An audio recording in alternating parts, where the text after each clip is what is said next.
कहानी की शुरुआत होती है और हमें सियोंग जो-हुन दिखाया जाता है, जिसकी बेटी हो-योंग का जन्मदिन होता है। उसकी माँ उसे कुछ पैसे देती है जिससे वह अपनी बेटी का जन्मदिन मना सके, पर सियोंग और पैसों की लालच में अपनी माँ का एटीएम कार्ड चुरा लेता है और पैसे निकालने के लिए एटीएम पर आता है, पर कई बार कोशिश करने के बाद भी पिन गलत होता है। आखिर में वह पैसे निकालता है और उन्हें लेकर घोड़ों की दौड़ पर लगा देता है, पर वह हार जाता है। वह फिर से कोशिश करता है और दोबारा वह रेस जीत जाता है और ढेर सारे पैसे लेकर निकलता है।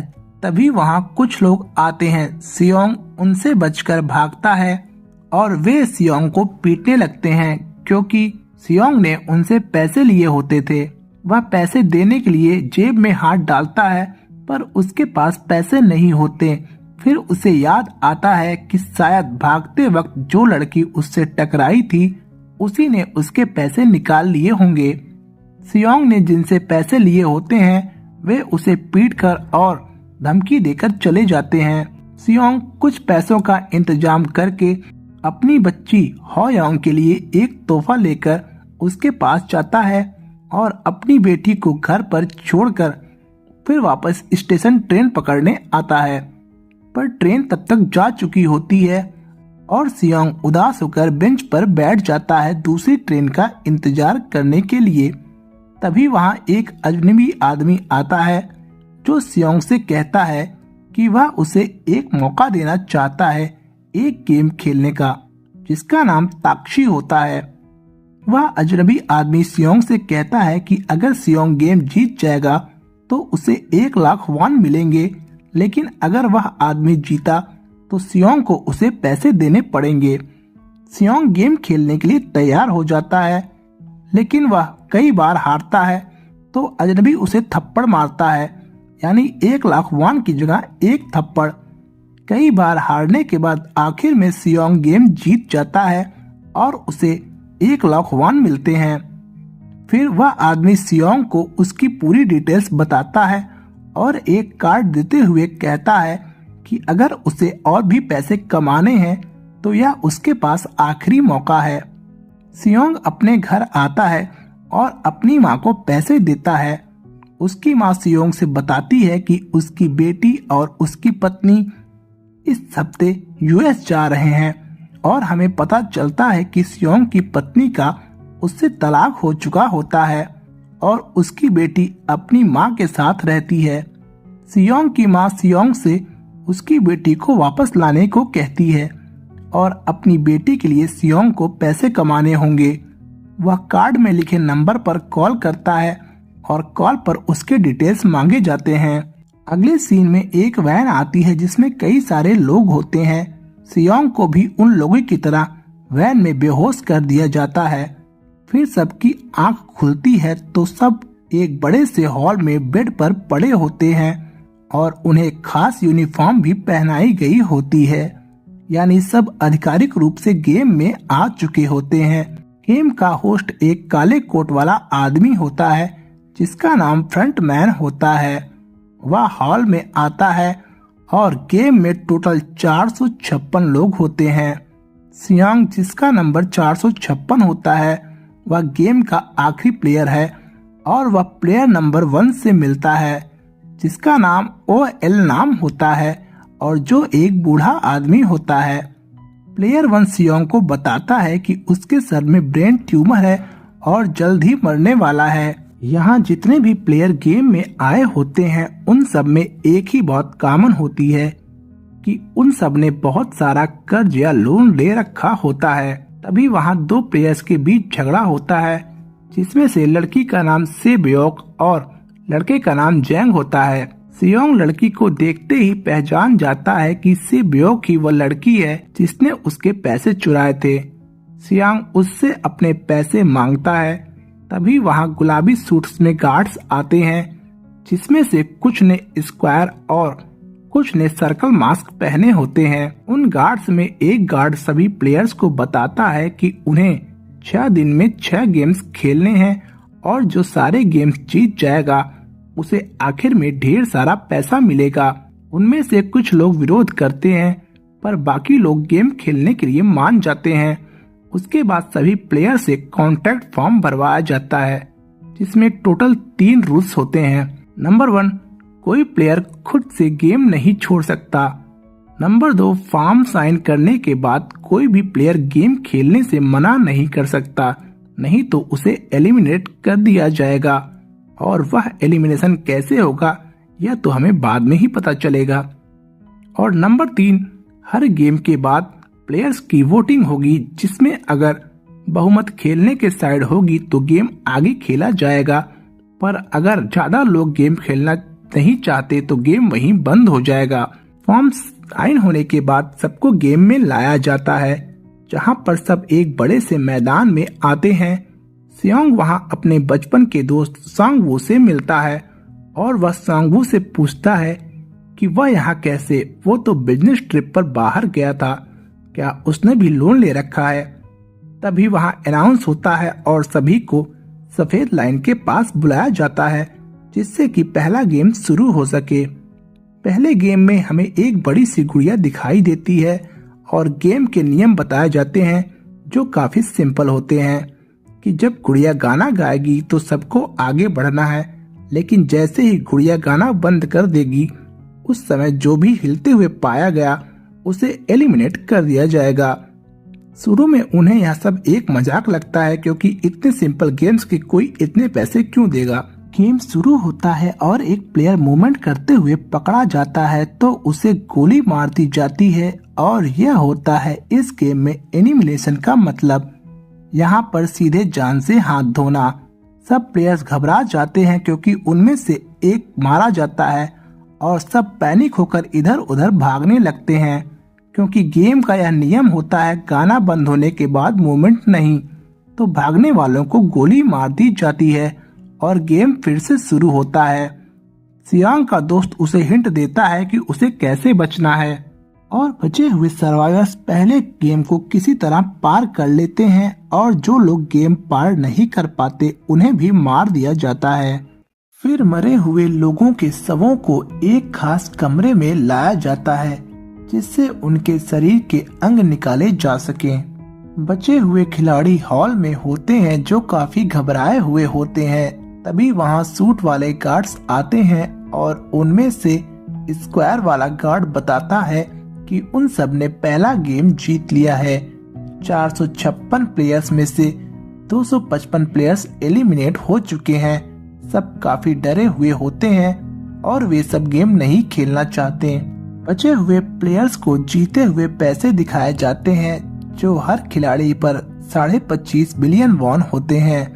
लेकिन गेम न खेलने पर बचे हुए खिलाड़ी खाली हाथ घर जाएंगे और इनाम के पैसे मरे हुए लोगों के घर वालों को दे दिए जाएंगे। सु वोंग गेम के क्लास 3 के अनुसार गार्ड से वोटिंग के लिए कहता है। फिर वोटिंग शुरू होती है और बहुमत की वोटिंग गेम न खेलने की तरफ होती है, इसलिए गेम बंद हो जाता है। गार्ड बताता है कि अगर वे फिर से गेम खेलना चाहेंगे तो गेम फिर से शुरू किया जाएगा। इसके बाद सबको वापस सड़क पर छोड़ दिया जाता है घर जाने के लिए। सियोंग वहां से पुलिस स्टेशन जाता है और पुलिस ऑफिसर को बताता है कि एक गेम में कई लोगों को मार दिया गया और गेम की पूरी डिटेल्स भी बताता है, पर ऑफिसर उसकी बात नहीं सुनता और यकीन नहीं करता। वह ऑफिसर को कार्ड देता है जिस नंबर पर ऑफिसर कॉल करता है, पर वह रॉन्ग नंबर होता है और सियोंग को बाहर फेंक दिया जाता है। सियोंग फिर से कॉल करता है, पर इस बार वह नंबर नॉट रीचेबल आता है। वहां से सियोंग अपने घर आता है, पर उसकी माँ वहां नहीं होती। वह मार्केट आता है तो उसे संगवू दिखाई देता है।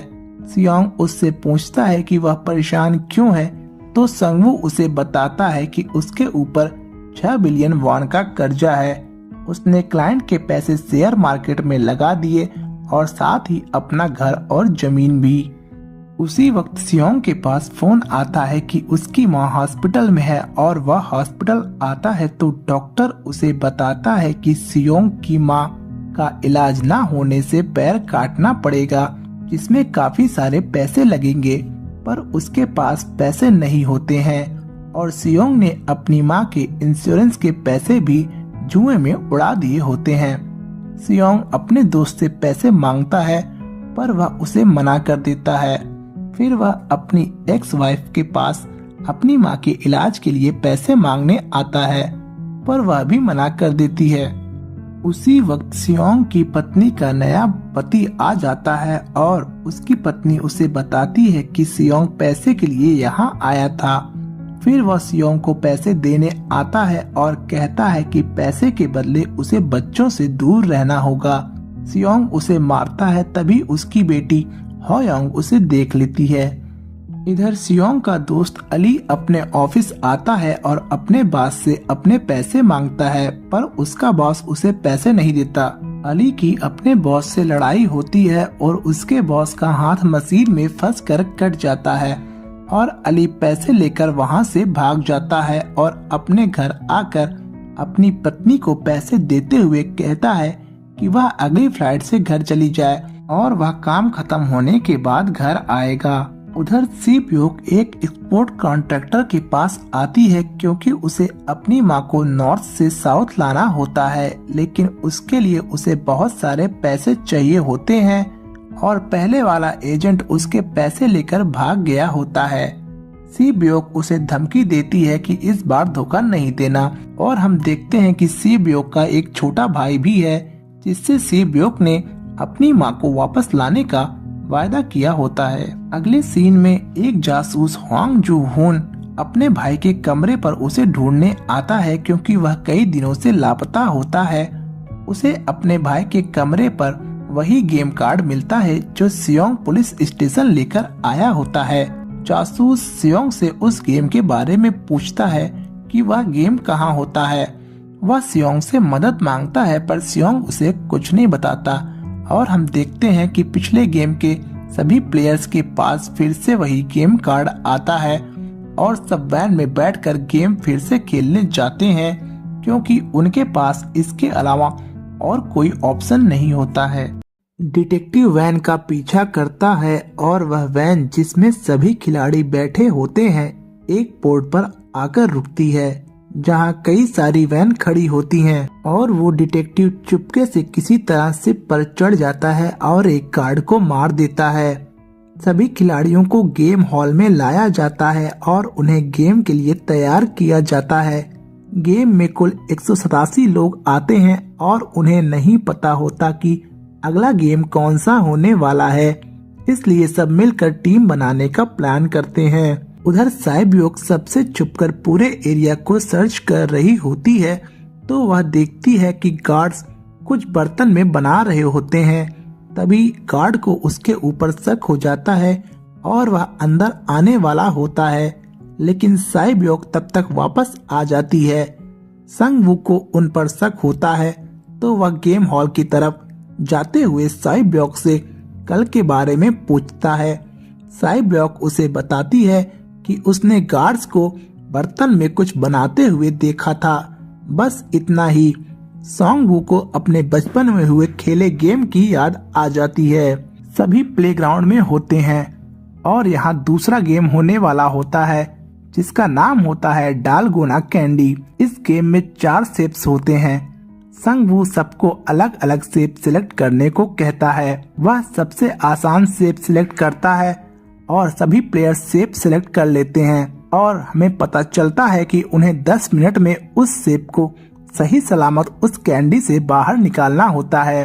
संगवू आसानी से शेप निकाल लेता है, लेकिन सियोंग ने सबसे मुश्किल शेप सिलेक्ट की होती है तो वह घबरा जाता है, लेकिन सियोंग किसी तरह से शेप निकाल लेता है और जो प्लेयर शेप नहीं निकाल पाते या जिन्होंने शेप तोड़ दिया होता है उन्हें एलिमिनेट कर दिया जाता है, यानी मार दिया जाता है। सभी प्लेयर रेस्ट रूम में आती हैं और 187 प्लेयर में से अब सिर्फ 108 ही प्लेयर बचे होते हैं और इनाम की राशि 35 बिलियन वॉन हो जाती है। फिर बचे हुए प्लेयर्स खाना खाने के लिए जाते हैं। चैंग और उसकी टीम ने दोबारा दूसरों का खाना ले लिया होता है, इसलिए कुछ लोगों को खाना कम पड़ जाता है। इसी वजह से जैंग की एक लड़के से लड़ाई होती है और जैंग उस लड़के को इतना मारता है कि वह मारा जाता है। और हम देखते हैं कि उन प्लेयर्स में से एक डॉक्टर होता है जो मरे हुए प्लेयर्स के बॉडी पार्ट्स निकालकर उन्हें स्मगल करने में गार्ड्स की हेल्प करता है और इसके बदले कुछ गार्ड्स उसे कौन सी गेम होने वाली है उसके बारे में बताते हैं। गार्ड्स डॉक्टर को बताता है कि आज रात में कम खाना मिला है लोगों को, तो आज रात को कोई हादसा होने वाला है जिससे कि कमजोर प्लेयर्स एलिमिनेट हो जाएं और यह सब खेल फ्रंटमैन से छुपा कर होता है। डॉक्टर रूम में आता है और जंग और उसकी टीम में शामिल हो जाता है और जंग को अगली गेम की हिंट देता है। संगवू बताता है कि आज रात शायद जंग की टीम कोई कांड करने वाली है, इसलिए वो सबको अलर्ट रहने को कहता है। लाइट ऑफ हो जाती है और फ्रंटमैन नाइट मोशन सेंसर की हेल्प से उन पर नजर रखता है। जंग एक लड़की को मार देता है और फिर रेस्ट रूम में अफरा तफरी मच जाती है। लोग एक दूसरे को मारने लगते हैं। फिर फ्रंटमैन के आदेश पर गार्ड्स अंदर आते हैं और लड़ाई खत्म हो जाती है। और जो डिटेक्टिव जो अब गार्ड बन गया होता है वह सियोंग से अपने भाई के बारे में पूछता है, पर सियोंग बताता है कि कोई यहाँ पर किसी का नाम नहीं जानता। अब गेम में सिर्फ 80 प्लेयर्स ही बचे होते हैं। फिर सभी बचे प्लेयर्स को तीसरे गेम के लिए ग्राउंड पर लाया जाता है, जिसमें से 10 प्लेयर्स की टीम को सिलेक्ट करना होता है क्योंकि यह एक टीम गेम होता है और इस गेम का नाम टग ऑफ वार यानी रस्साकसी होता है। सब अपनी टीम मेंबर्स को ढूंढने लगते हैं। जांग हान मी नेओंग को अपनी टीम से निकाल देता है क्योंकि उसे पावरफुल मेंबर्स चाहिए होते हैं। हान मी नेओ सेयोंग की टीम में शामिल होने आती है और तब तक टाइम खत्म हो जाता है। फिर सभी प्लेयर्स को गेम खेलने वाली जगह पर लाया जाता है और टग ऑफ वार गेम शुरू होती है। चूंकि जंग की टीम पावरफुल होती है तो वह गेम आसानी से जीत जाती है। फिर सियोंग की टीम का नंबर होता है। उसकी अपोजिट टीम में सब लड़के होते हैं और सियोंग की टीम में 3 लड़की और एक बूढ़ा आदमी होता है। फिर वो बूढ़ा आदमी प्लेयर नंबर 1 बताता है कि यह गेम सिर्फ ताकत से नहीं दिमाग से खेलना होगा, तभी हम गेम जीत सकते हैं। और फिर वह एक प्लान बनाता है और सियोंग की टीम बड़ी मुश्किल से ही गेम जीत पाती है। प्लेग्राउंड की साफ सफाई की जाती है और सभी बचे प्लेयर्स रेस्ट रूम में आते हैं। अब गेम में बस 40 प्लेयर्स बचे होते हैं। संगवू बताता है कि शायद जैंग की टीम को पता था कि कौन सी गेम होने वाली है, इसलिए उन्होंने पहले ही प्लान बना लिया था। फिर वो कहता है कि 30 मिनट में लाइट ऑफ होने पर शायद फिर से फाइट होगी, तो हमें अलर्ट रहना होगा। सियोंग प्लान बनाता है। जैंग को खुद की टीम से डर लगता है क्योंकि उसकी टीम में सब एक से बढ़कर एक पावरफुल लोग होते हैं। सियोंग सबसे कहता है कि हम सबको जोड़ी बना के पहरा देना होगा, भी हम सेफ रहेंगे।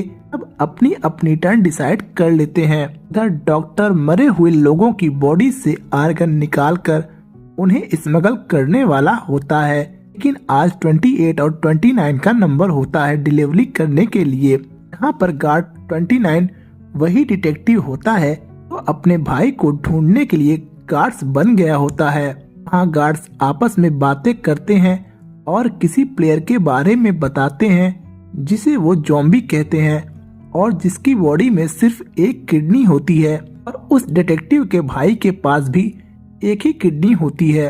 वो पूछता है कि ज़ॉम्बी का क्या हुआ, तो बताता है कि उन्होंने उसे पीट पीट कर मार दिया था। और एक गार्ड सामान की डिलीवरी के लिए जाते हैं। दूसरे गार्ड को 29 पर शक हो जाता है और डिटेक्टिव अपने भाई ज़ॉम्बी के बारे में पूछता है।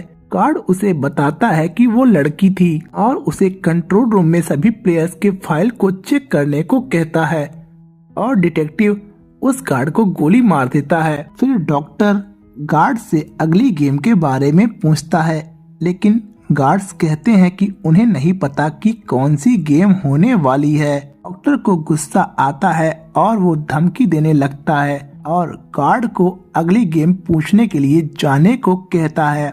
फिर गार्ड और डॉक्टर के बीच फाइट होती है और डॉक्टर एक गार्ड को मारकर वहां से भाग जाता है और भागते हुए वह पहले गेम के प्लेग्राउंड में आता है जहां गार्ड उसे मारने की कोशिश करता है, लेकिन फ्रंटमैन उस गार्ड को मार देता है और इसी के साथ डॉक्टर को भी मार दिया जाता है क्योंकि उन दोनों ने गेम्स के रूल तोड़े होते हैं। डिटेक्टिव फ्रंटमैन के रूम में आता है जहां प्लेयर्स की फाइल रखी होती है। वो फाइल्स चेक करता है और उसे उसके भाई की एंट्री दिखती है। तभी अलार्म बजने लगते हैं और सभी प्लेयर्स को लाइन में खड़ा करके उन्हें चेक किया जाता है। फ्रंटमैन गेम फिर से शुरू करने को कहता है और गार्ड्स सबको गेम के लिए ले जाते हैं। रास्ते में डॉक्टर और गार्ड्स को मार के लटकाया गया होता है। प्लेयर्स को चौथी गेम के बारे में बताया जाता है जिसमें 10 मिनट के अंदर 2 प्लेयर्स की टीम बनानी होती है और उसके बाद गेम शुरू किया जाएगा। मिनहो सबसे अपनी टीम को खुद में लेने को कहती है पर उसे लेने के लिए कोई रेडी नहीं होता।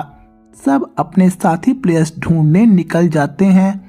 संगवू अली के साथ टीम बनाता है और प्लेयर 1 सियोंग को अपनी जैकेट दे देता है और सियोंग प्लेयर 1 से टीम बना लेता है और मिनहो टीम नहीं बना पाती।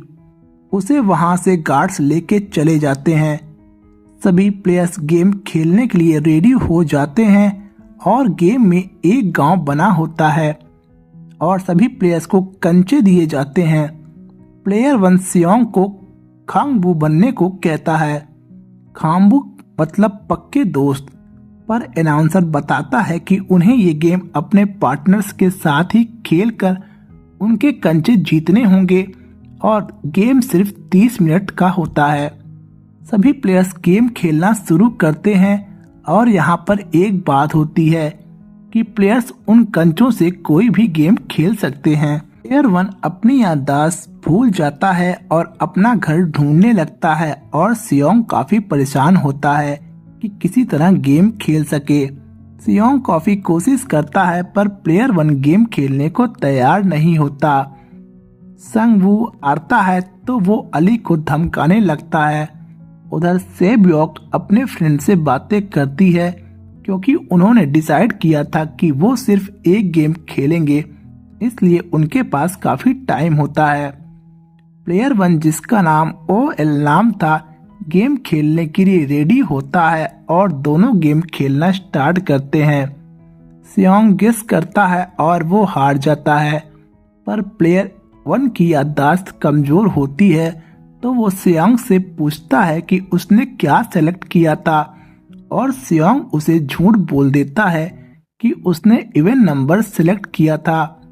सियोंग प्लेयर 1 को धोखा देके गेम जीत लेता है, पर प्लेयर 1 सियोंग से कहता है कि उसने उसे बेवकूफ बना के उसे हराया और प्लेयर 1 खुद से आखिरी कंचा सियोंग को दे देता है क्योंकि वो दोनों खांगबू होते हैं यानी पक्के दोस्त। सियोंग काफी उदास होता है। संगवू अली से कहता है कि उनके पास एक प्लान है जिससे दोनों बच सकते हैं। वो अली को बेवकूफ बनाता है और उसके सारे कंचे लेकर उसे दूसरे प्लेयर्स को ढूंढने को कहता है, यानी उसने अली को धोखा दिया और संगवू उसकी पोटली में पत्थर डाल के उसे बाहर भेज देता है। जैंग किस्मत से गेम जीत जाता है क्योंकि उसका अपोजिट प्लेयर उसके कंचे को अंदर डाल देता है। उधर सेबयोक की फ्रेंड जानबूझ के गेम हार जाती है जिससे सेबयोक गेम जीत जाती है। नेक्स्ट सीन में सभी प्लेयर्स रूम में आते हैं जहां मिनहो पहले मौजूद रहती है क्योंकि उसका कोई पार्टनर नहीं होता। अब गेम में टोटल 17 प्लेयर्स ही बचे होते हैं। उधर फ्रंटमैन को शक होता है और वो डिटेक्टिव को ढूंढने लगता है, पर वीआईपी आने की वजह से वो बाहर चला जाता है। डिटेक्टिव एक सप्लाई बॉय को मारकर उसकी प्लेस ले लेता है। उधर रेस्ट रूम में एक प्लेयर ने खुद को फांसी लगा ली होती है क्योंकि इसके पहले गेम में उसने अपनी वाइफ को मार दिया होता है। अब गेम में सिर्फ 16 प्लेयर बचते हैं। सभी प्लेयर्स 5वें गेम के लिए गेम हॉल में आते हैं और वहां पर 16 पुतले होते हैं। सभी प्लेयर्स को उनमें से एक नंबर सिलेक्ट करना होता है और नंबर के अकॉर्डिंग ही गेम खेला जाएगा। जितने भी वीआईपी होते हैं वो अपने प्लेयर सिलेक्ट करके उस पर बेट लगाते हैं। सभी प्लेयर्स नंबर सिलेक्ट करते हैं और सियोंग कंफ्यूज्ड होता है, तो सिर्फ एक ही प्लेस बची होती है और वो होती है नंबर 16, यानी सबसे लास्ट का नंबर। सभी प्लेयर्स फिर ग्राउंड पर आते हैं गेम खेलने, जहां एक ब्रिज होती है, जहां उन्हें सही जगह सेलेक्ट करके आगे बढ़ना होता है और सबको 16 मिनट के अंदर ब्रिज पार करना होता है।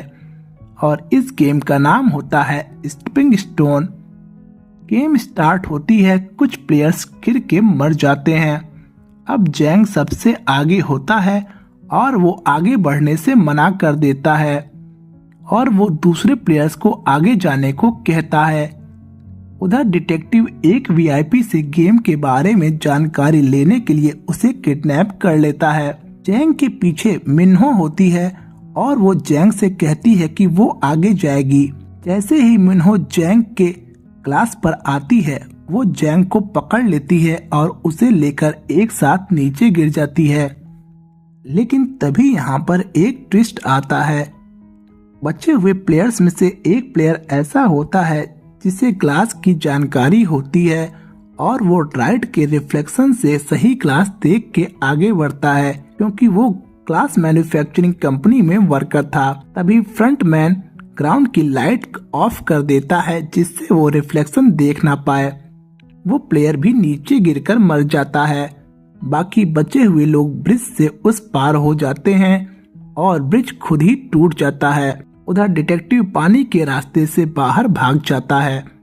अब गेम में सिर्फ 2 प्लेयर होते हैं, संग वू और सियोंग, और लास्ट गेम में वो दोनों सामने होते हैं।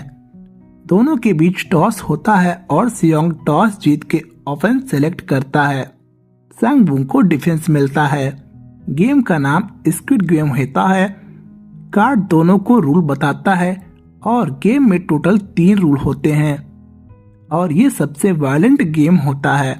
अब गेम स्टार्ट होता है। सियोंग संगवू की आंखों में धूल डाल के सर्कल पार कर लेता है। तभी वहां बारिश होने लगती है। फिर सियोंग संगवू से पूछता है कि उसने सैबयोक को क्यों मारा। संगवू कहता है उसे गेम आगे खेलना था, इसलिए उसने उसे मार दिया।